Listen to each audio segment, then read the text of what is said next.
Malgré les températures avoisinant les -2 degrés, ils sont des centaines de milliers à avoir fait le déplacement. Nombreux sont les Danois à avoir souhaité dire au revoir à leur reine, Marguerite II, 83 ans dont 52 ans de règne, et souhaiter la bienvenue à son fils aîné, Frédéric. Alors que le début des festivités n'est prévu que pour 13h30, beaucoup se pressent 3 heures plus tôt aux alentours du château de Christiansborg pour dénicher la meilleure place et apercevoir au mieux le nouveau roi Frédéric X et sa femme, la reine Marie. Marlene, 65 ans, originaire d'une petite ville située à 20 minutes de Copenhague n'aurait raté cet événement pour rien au monde. Merci à Marguerite II d'avoir été une reine si proche de son peuple, murmure-t-elle avec émotion, elle qui a pleuré devant sa télévision quand la reine Marguerite II a pris tout le monde de court en annonçant son abdication lors de son discours du Nouvel An. Passé le choc, l'heure est aujourd'hui à la liesse. Je n'ai raté aucune des 4 naissances des enfants du prince Frédéric et de la reine Marie, il était normal que je sois là, glisse-t-elle, arrangeant son siège pliable et ses multiples couvertures. Dans la foule, les différentes générations se côtoient. Ceux qui connaissent Marguerite II depuis ses débuts et ceux, beaucoup plus jeunes, qui suivent la nouvelle génération sur les réseaux sociaux. Vinkela, jolie danoise de 17 ans, a fait le déplacement dans l'espoir de taper dans l'œil du prince Christian. Tout sourire, elle arbore une photo du nouveau prince héritier. Elle rêve de devenir princesse, taquine ses proches.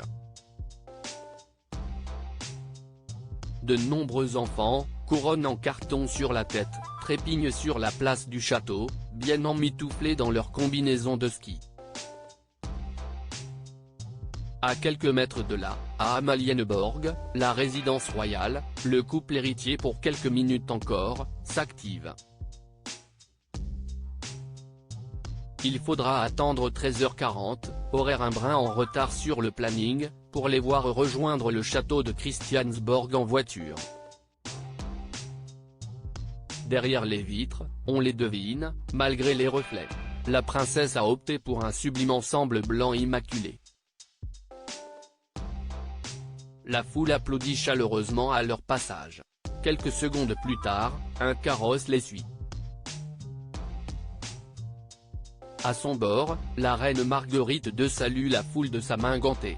Tac Daisy peut-on lire sur plusieurs pancartes brandies par quelques personnes qui tiennent à remercier affectueusement la reine de son surnom. Le prince Joachim, le frère cadet de Frédéric venu sans sa femme Marie, fermera le cortège dans l'indifférence générale. Frédéric X proclamé roi, le Danemark en ébullition pour cette journée historique. C'est une responsabilité que j'assume avec respect, fierté et une grande joie. À 14h précises, entouré de son aîné Frédéric et son petit-fils Christian, Marguerite II, vêtue d'un ensemble mauve, signe l'acte d'abdication. 52 ans de règne qui s'achèvent par une simple signature. Puis la reine Marguerite II, s'emparant de cette canne qui ne la quitte plus pour marcher depuis son opération du dos, quitte la salle où s'est réuni un conseil exceptionnel, laissant son fils aîné prendre les rênes du royaume. Après avoir salué quelques convives triés sur le volet invité pour une petite réception dans les salons du château de Christiansborg, Frédéric apparaît au balcon aux côtés de la première ministre, Mette Frederiksen, vêtue d'un très chic ensemble bleu-azur. La proclamation a lieu à 15h, devant une foule importante agitant de petits drapeaux aux couleurs du Danemark. Ému comme à son habitude, Frédéric X ne peut s'empêcher de verser une larme, très vite essuyée d'un geste pudique de son gant blanc. Puis le nouveau roi chausse ses lunettes de vue et lit sur un petit papier déplié à la hâte, quelques mots à l'attention du peuple. Il débute par un hommage attendu à sa mère. Elle restera à jamais dans les mémoires comme une régente hors du commun, confie-t-il d'une voix tremblotante, avant d'évoquer son futur règne. Mon espoir est de devenir le roi du rassemblement de demain. C'est une tâche que j'ai abordée toute ma vie. C'est une responsabilité que j'assume avec respect, fierté et une grande joie. Dans sa courte prise de parole, Frédéric X ne manque pas d'avoir une attention pour sa femme bien-aimée ainsi que pour leur famille. À nouveau ému aux larmes, le nouveau roi est rejoint par son clan sur le balcon du château de Christiansborg. Dans un geste aussi spontané qu'inattendu, le souverain embrasse son épouse sur la bouche d'un baiser passionné. De quoi faire fondre la foule et faire taire définitivement les rumeurs de mésentente. Puis tous reprennent le chemin du palais d'Amalienborg.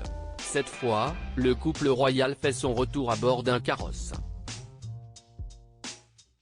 Massés devant les grilles, des milliers de Danois saluent avec ferveur leur nouveau souverain.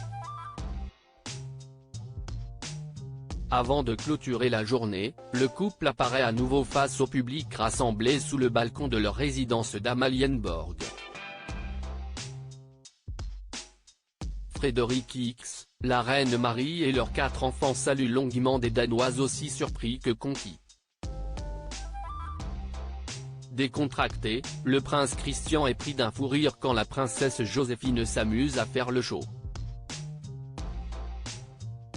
La reine, la main sur le cœur, remercie les Danois visiblement émus, avant d'enlacer tendrement son aîné, puis de câliner sa fille Isabella. En guise d'adieu, le couple royal fait une dernière apparition en duo, Frédéric ne manquant pas de montrer à nouveau son affection à sa femme, qu'il embrasse avec tendresse sur le front. Ovationnés par la foule, les hurrahs se sont multipliés une dernière fois, avant que les portes-fenêtres ne se referment pour laisser la famille royale savourer cette fin de journée dans l'intimité. Crédit photo, bac gris du SA.